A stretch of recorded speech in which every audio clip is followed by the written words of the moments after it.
Hello everyone, my name is Gabby Tillman and I currently serve as a program facilitator here at Effective Leadership Academy. I actually just celebrated my 1-year anniversary with this amazing organization, and I can say this past year has been filled with so much joy and gratitude. When I first came across ELA on Indeed, I instantly connected with what they stood for.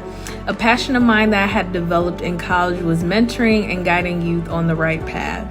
When I saw ELA's motto was about helping people become the best versions of themselves, I thought to myself, I have to be a part of this team. As I explored ELA's programs, the one that stood out to me the most was the reentry program. It focuses on helping incarcerated youth gain skills to transition back into society.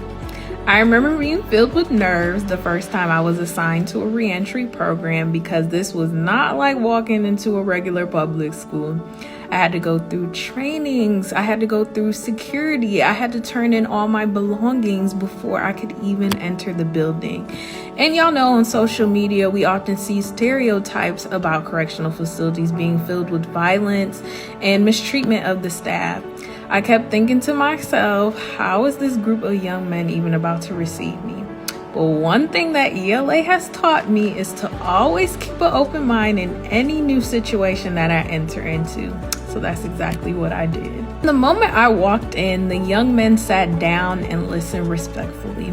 Of course, during the first couple of sessions, the participants were a little closed off, and that's like that with any program that we do. But the more and more we met, the more and more they opened up. I remember one young man in particular would immediately put his head down and was very uninterested in anything we had to say in the first session.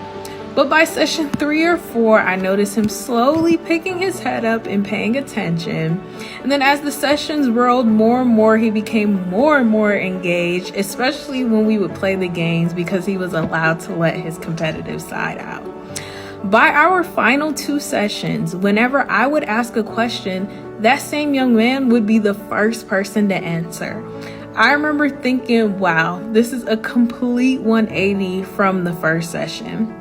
At the end of our program, I looked at the feedback, and the same guy that would come into the room and put his head down and seem very uninterested in anything that we had to say wrote down that the ELA program helped show him that he was worthy. And just because he was going through hard times, it was never over. Witnessing that change in him was pretty incredible. Seeing him realize that his current situation didn't define his future was a pretty big moment for me.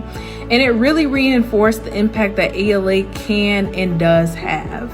The more and more I do reentry programs, the thing I enjoy the most is witnessing that real-time growth. Seeing these young men become better communicators, team players, and more confident individuals is pretty rewarding. I love seeing them realize that they still have a chance to grow and do great things. That the skills that we teach them, they already have within them. We are simply here to help them recognize that, showing them their full potential, and revealing that they are truly their most valuable asset. Thank you so much, ELA, for allowing me to share my mission moment.